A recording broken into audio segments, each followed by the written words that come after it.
Hay algo que nadie te dice sobre el miedo. No te dicen que el miedo no desaparece, que los hombres que más admiras, los que más respetas, los que parecen moverse por el mundo con una seguridad que vos querés tener, no llegaron ahí porque el miedo los dejó. Llegaron ahí porque aprendieron algo sobre el miedo que la mayoría de los hombres nunca aprende. Aprendieron que el miedo no es una señal de stop, es una señal de que algo importa. Y hay una diferencia brutal entre el hombre que para cuando siente miedo y el hombre que sigue cuando lo siente. Esa diferencia no está en la ausencia de miedo, está en lo que hace con él. Pensá en los momentos de tu vida en que el miedo te detuvo, no el miedo a algo físicamente peligroso, el otro miedo, el miedo a empezar ese proyecto y que no funcione, el miedo a decirle a alguien lo que realmente pensás, el miedo a tomar esa decisión que cambia todo y que no tiene garantía de resultado. El miedo a ser visto de verdad y que lo que ven no sea suficiente. ¿Cuántas decisiones que debías tomar quedaron sin tomar porque el miedo habló primero? ¿Cuántas conversaciones que debías tener quedaron sin tener? ¿Cuántas versiones de vos mismo quedaron sin ser porque el miedo te convenció de que no era el momento, o de que no estabas listo, o de que era demasiado arriesgado? El miedo no te protegió de esas cosas, te robó esas cosas. Y la diferencia entre el hombre que construye una vida que respeta y el hombre que vive la vida de otros es, en gran parte, la diferencia en cómo cada uno se relaciona con su miedo. Hoy vamos a hablar de eso, no de cómo eliminar el miedo porque eso no existe, y quien te lo promete te está mintiendo, sino de cómo el hombre que perdió el miedo lo perdió realmente. Cómo dejó de ser gobernado por él, sin dejar de sentirlo. Y cómo esa transformación cambió todo lo que construyó después. Suscríbete a Mente Invicta ahora si todavía no lo hiciste. Lo que viene es de lo más importante que vas a escuchar en este canal. Para entender cómo relacionarte diferente con el miedo, primero tenés que entender qué es el miedo realmente, no la definición de diccionario, la mecánica real de cómo opera en tu vida. El miedo en su forma biológica original es un mecanismo de supervivencia brillantemente diseñado. Detecta amenaza, activa el sistema de alarma, prepara el cuerpo para pelear o huir, te mantiene vivo.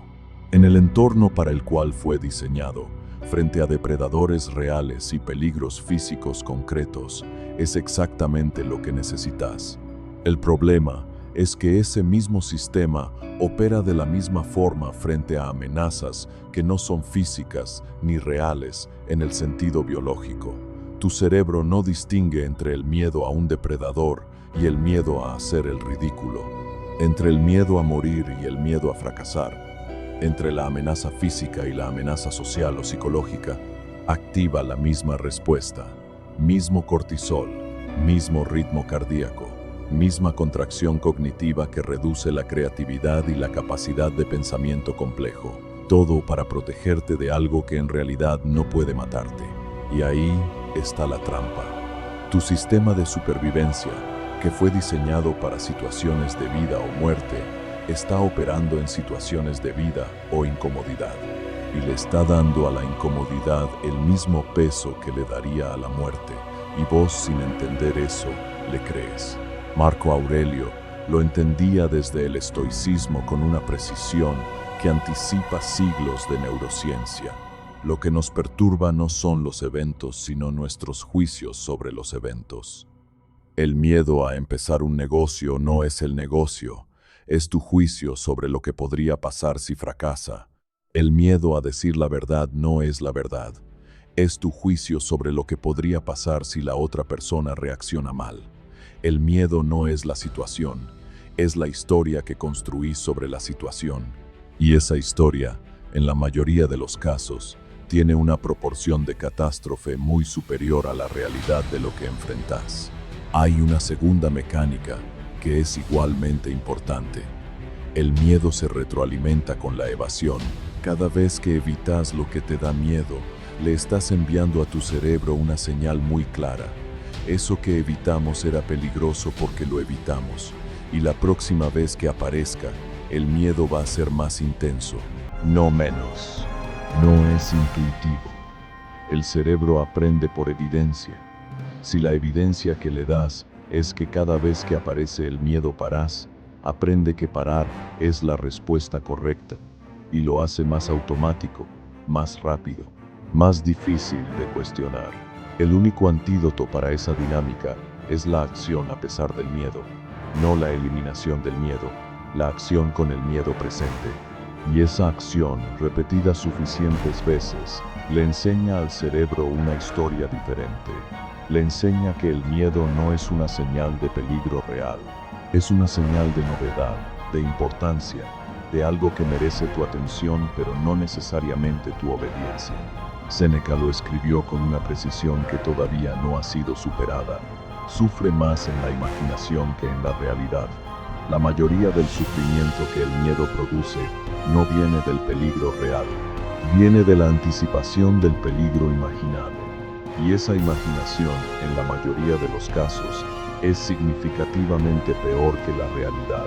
El miedo tiene muchas formas, pero hay 4 que aparecen con una frecuencia brutal en la vida del hombre moderno y que vale la pena nombrar con precisión, porque el primer paso para relacionarse diferente con algo es verlo claramente. Primero, el miedo al fracaso. Este es el más universal y el más disfrazado, porque rara vez se presenta como miedo al fracaso directamente. Se presenta como perfeccionismo, como el momento no es el correcto, como necesito prepararme más, como todavía no tengo todo lo que necesito para empezar. Todo eso es el miedo al fracaso con una máscara de racionalidad. El hombre que no empieza porque no está listo lo suficiente nunca va a estar lo suficientemente listo. La preparación que se usa como escudo contra el miedo al fracaso no tiene un punto final natural. Siempre hay algo más que preparar, algo más que estudiar, algo más que asegurar antes de dar el paso. Epicteto, que fracasó en cada medida material que su época tenía para medir el éxito, y aún así construyó uno de los legados filosóficos más duraderos de la historia, decía: no son los filósofos que leen mucho y memorizan mucho los que progresan, son los que aplican lo que aprenden. El fracaso no es el final del proceso, es parte del proceso. Y el hombre que entiende eso usa el fracaso como información en lugar de usarlo como prueba de insuficiencia. Segundo, el miedo al juicio ajeno. Este es el más social y el más costoso en términos de autenticidad. El miedo a lo que van a pensar si actúas diferente a lo esperado, si decís lo que realmente pensás, si tomás una decisión que nadie en tu entorno tomaría, si vivís de una forma que no encaja con el molde que te dieron. El hombre gobernado por este miedo vive una versión ajustada de sí mismo, no su vida real, sino la versión de su vida que genera la menor cantidad de fricción con las expectativas de los que lo rodean. Y esa versión ajustada, aunque sea más cómoda en el corto plazo, produce un costo que se acumula silenciosamente. La distancia entre quien sos y quien mostrás crece con cada ajuste. Y esa distancia tiene un nombre. Se llama vacío existencial. Tercero, el miedo a la soledad. No a estar solo físicamente, al rechazo, a la exclusión, a que si mostrás quién realmente sos la gente no quiera estar, a que tus límites reales, tus valores reales, tus decisiones reales generen distancia entre vos y los que te importan. Este miedo produce más traiciones a uno mismo que cualquier otro, porque hace que el hombre acepte tratos que no merece para no quedarse solo, que calle lo que debería decir para no generar conflicto, que permanezca en situaciones que lo reducen porque la alternativa, el espacio vacío que deja la ausencia de eso, le da más miedo que el daño de quedarse. Cuarto, el miedo a no ser suficiente. Este es el más profundo y el que alimenta a todos los demás. La creencia de que en algún nivel fundamental hay algo en vos que, si los demás lo vieran completamente, los llevaría a concluir que no sos suficiente, no suficientemente inteligente, no suficientemente exitoso, no suficientemente interesante.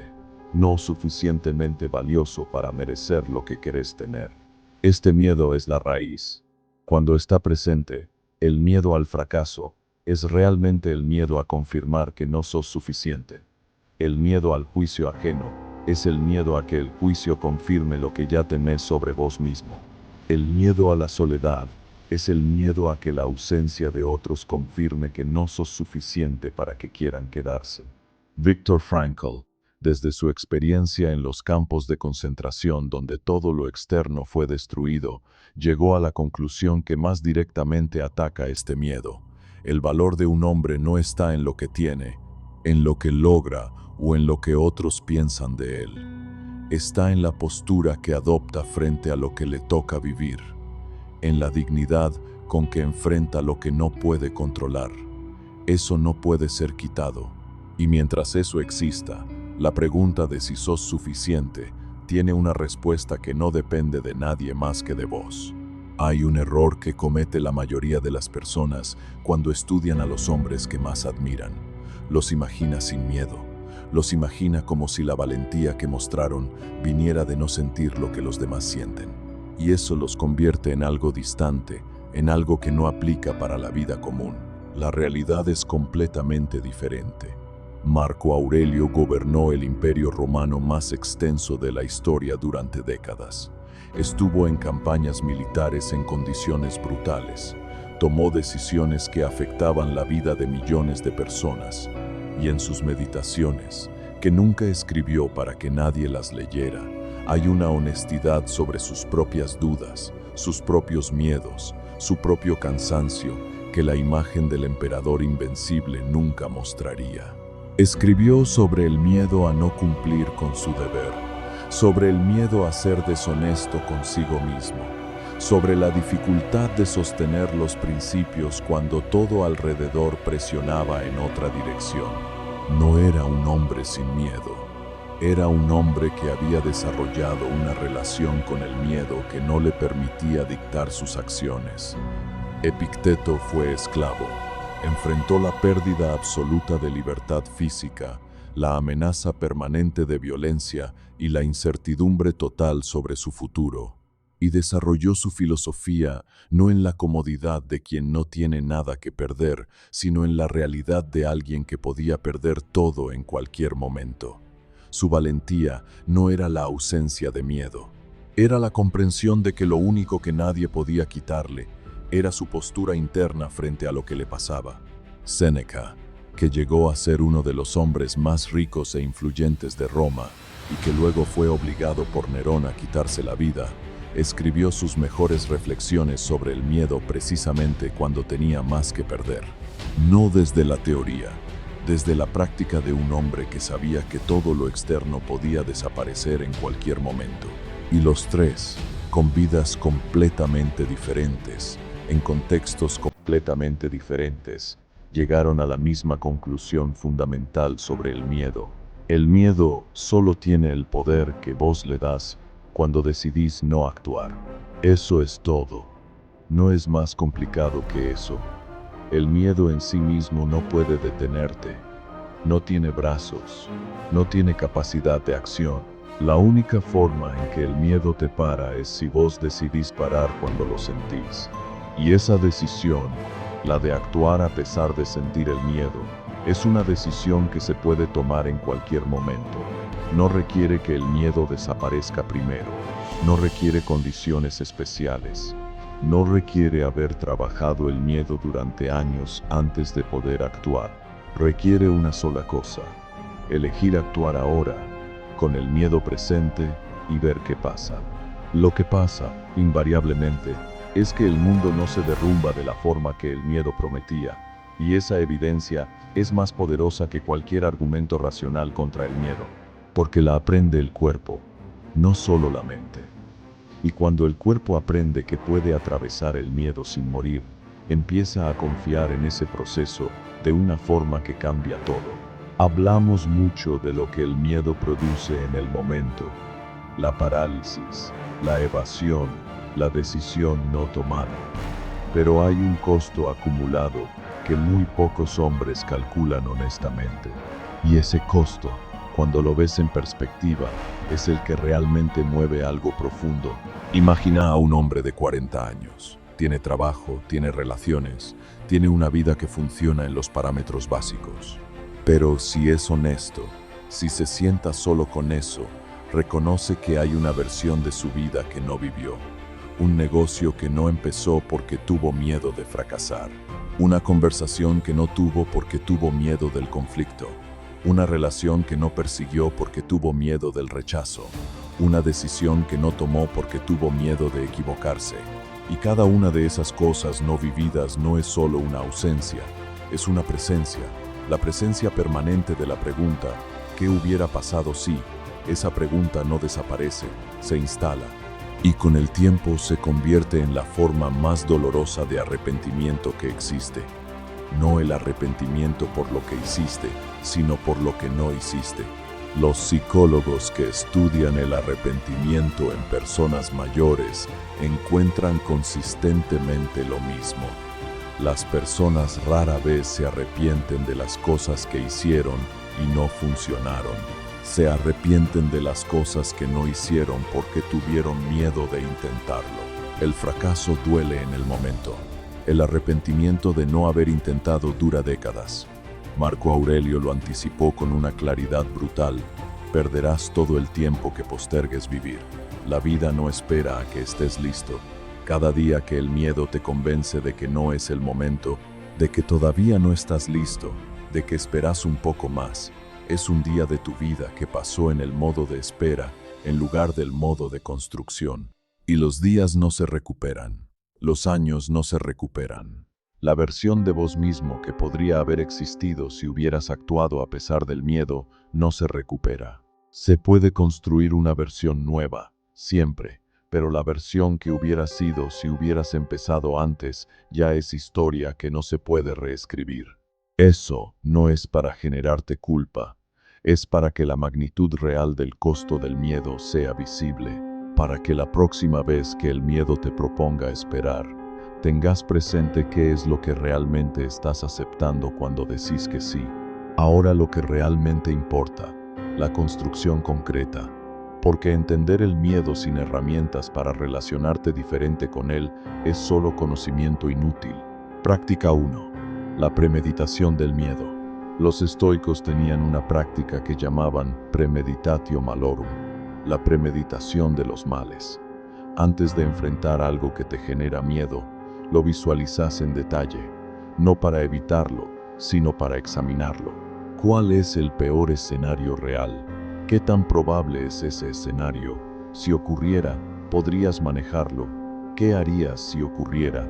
En la mayoría de los casos, cuando examinas el peor escenario real en lugar de dejarlo como una sombra vaga, descubrís dos cosas. Primero, que el peor escenario es significativamente menos catastrófico de lo que el miedo lo pintaba. Segundo, que incluso si el peor escenario ocurriera, tenés los recursos para sobrevivirlo y reconstruir. Ese examen no elimina el miedo, pero lo pone en proporción, y el miedo en proporción es manejable. El miedo sin examinar, el que existe como sombra vaga en el horizonte, es el que paraliza. Práctica 2. La acción mínima viable. Cuando el miedo es muy intenso y la acción requerida parece enorme, el cerebro entra en parálisis. No puede procesar el salto de donde estás a donde necesitas estar. Y esa imposibilidad de procesar el salto entero se convierte en inacción total. La práctica es reducir la acción al mínimo posible. No escribir el libro, escribir una página. No lanzar el negocio, hacer una llamada, no tener la conversación difícil completa, decir la primera frase honesta. Cada acción mínima que atraviesa el miedo le enseña al cerebro que puede, y ese aprendizaje se acumula. Cada vez que el cerebro aprende que puede, el umbral de lo que el miedo puede bloquear baja un poco, con suficientes acciones mínimas. Lo que antes parecía imposible se convierte en el paso siguiente natural. Práctica 3. La separación entre el miedo y la decisión. El error más común que comete el hombre con el miedo es dejar que el miedo sea parte de la decisión. Siente miedo y lo incluye en el análisis como si fuera información relevante sobre si la acción es correcta o no. El miedo no es información sobre si la acción es correcta. Es información sobre si algo importa. Si algo no importa, no genera miedo. Si genera miedo, importa. Y lo que importa merece ser hecho a pesar del miedo, no en ausencia de él. La práctica es hacer dos preguntas separadas. Primera, ¿esta acción es correcta según mis valores y mi criterio? Segunda, ¿tengo miedo de hacerla? Si la respuesta a la primera es sí, la respuesta a la segunda es irrelevante para la decisión.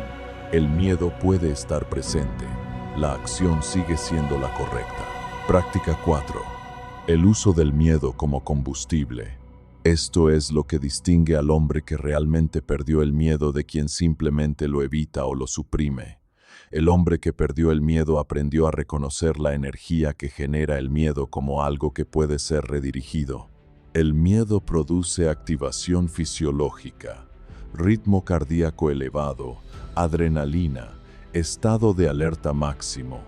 Esa activación, que el cerebro primitivo usa para huir, puede ser redirigida conscientemente hacia la acción que da miedo. Los grandes atletas, los actores antes de salir al escenario, los líderes antes de las decisiones más difíciles, todos describen algo similar.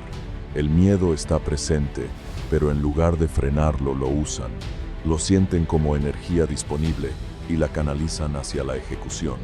Eso no se aprende de un día para el otro, pero se aprende, y el primer paso para aprenderlo es cambiar la interpretación del miedo de señal de stop a señal de que algo importante está a punto de pasar. Práctica 5. El registro de los atravesamientos. Esta es simple y extraordinariamente efectiva. Lleva un registro, puede ser mental, puede ser escrito, de las veces que actuaste a pesar del miedo, no el resultado, el acto de atravesar. Con el tiempo, ese registro construye una identidad, la identidad de alguien que actúa a pesar del miedo, y la identidad es más poderosa que cualquier motivación puntual. Porque cuando enfrentas el próximo miedo, no te preguntas si podés atravesarlo. Ya sabes que podés porque lo hiciste antes, y lo hiciste antes, y lo hiciste antes. Epicteto decía que el carácter se construye exactamente así. No con una decisión grande, sino con la acumulación de decisiones pequeñas, consistentes en la dirección del hombre que querés ser. Cada atravesamiento del miedo es una de esas decisiones, y cada una construye al hombre que ya no necesita eliminar el miedo para actuar. Quiero que lo veas concreto, no como ideal abstracto, como una forma real de existir. El hombre que perdió el miedo no es el que nunca lo siente, es el que lo siente y actúa de todas formas con tanta consistencia que la relación entre sentir el miedo y actuar se volvió automática. Ya no delibera, ya no negocia con el miedo cada vez que aparece, simplemente actúa. En sus decisiones, es el hombre que decide desde sus valores y su criterio, y no desde la proyección de lo que podría salir mal. No es impulsivo, no es irresponsable, evalúa, piensa, considera, pero cuando llega el momento de decidir, decide. No posterga indefinidamente esperando que la certeza llegue, porque entendió que la certeza no llega antes de la acción, llega como consecuencia de ella. En sus relaciones, es el hombre que dice lo que piensa, aunque pueda generar fricción, que establece límites, aunque puedan generar distancia, que es honesto, aunque la honestidad sea incómoda, no porque sea confrontacional, sino porque el miedo a las consecuencias de la honestidad ya no tiene suficiente peso como para modificar lo que dice o hace. Y esa consistencia entre lo que piensa y lo que expresa, genera un tipo de confianza en los que lo rodean que no puede ser fingida. La gente sabe que lo que dice es lo que piensa, que lo que prometió lo va a cumplir, que su posición no cambia según quién esté en el cuarto. y esa confianza es la base de cualquier influencia real. En sus proyectos empieza. Esa es la diferencia más práctica y más visible. Empieza sin esperar el momento perfecto, sin tener todo resuelto, sin la garantía de resultado. Empieza con lo que tiene desde donde está y ajusta mientras avanza. Y cuando falla, porque va a fallar en algún momento, no hay una crisis de identidad. Hay análisis, hay ajuste, hay continuación. El fracaso no confirma una creencia de insuficiencia porque esa creencia ya no gobierna. Hay información en el fracaso y la información se usa. Eso es todo. Séneca lo resumió con una frase que lleva 2000 años siendo verdad. No porque las cosas sean difíciles, no nos atrevemos, sino que porque no nos atrevemos las cosas se vuelven difíciles. El mundo del hombre que actúa a pesar del miedo no es más fácil que el del hombre que evita. Es más exigente, pero también es más real y es más suyo. Cerramos con lo que realmente importa. El miedo no va a desaparecer. No busques ese estado. El hombre que dice que no siente miedo o está mintiendo o está anestesiado. Y ninguno de los dos es un modelo que valga la pena seguir. Lo que sí podés construir, lo que los hombres que más admiras construyeron, no es la ausencia del miedo, es una relación diferente con él. Una relación donde el miedo ya no tiene poder de veto sobre tus decisiones, donde su presencia es reconocida y su información es considerada, pero donde la última palabra la tiene tu criterio y tus valores, no el miedo. Marco Aurelio sintió miedo. Séneca sintió miedo. Epicteto sintió miedo en condiciones que a la mayoría nos resultarían inmanejables. Y los tres eligieron lo mismo cada vez que lo sintieron. Actuar de todas formas. Pensar de todas formas. Construir de todas formas. Esa elección, repetida suficientes veces, es lo que construye al hombre que perdió el miedo. No que lo perdió en el sentido de que ya no lo siente, sino que lo perdió en el sentido de que ya no lo obedece. Y ese hombre, el que actúa a pesar del miedo, el que decide a pesar de la incertidumbre, el que construye a pesar de la posibilidad del fracaso, ese hombre vive una vida que le pertenece, completamente, sin la sombra permanente de lo que hubiera sido si hubiera tenido menos miedo. Eso empieza hoy, con una acción, la más pequeña que puedas imaginar en la dirección de lo que más te da miedo. Una sola. Ve a los comentarios y escribí esto ahora. Actúa aunque sienta miedo, no como frase motivacional, como compromiso con la versión de vos mismo que ya no deja que el miedo decida por él. Compartí este video con alguien que lo necesite, y si todavía no sos parte de Mente Invicta, suscríbete ahora. Mente Invicta. El que resiste, prevalece.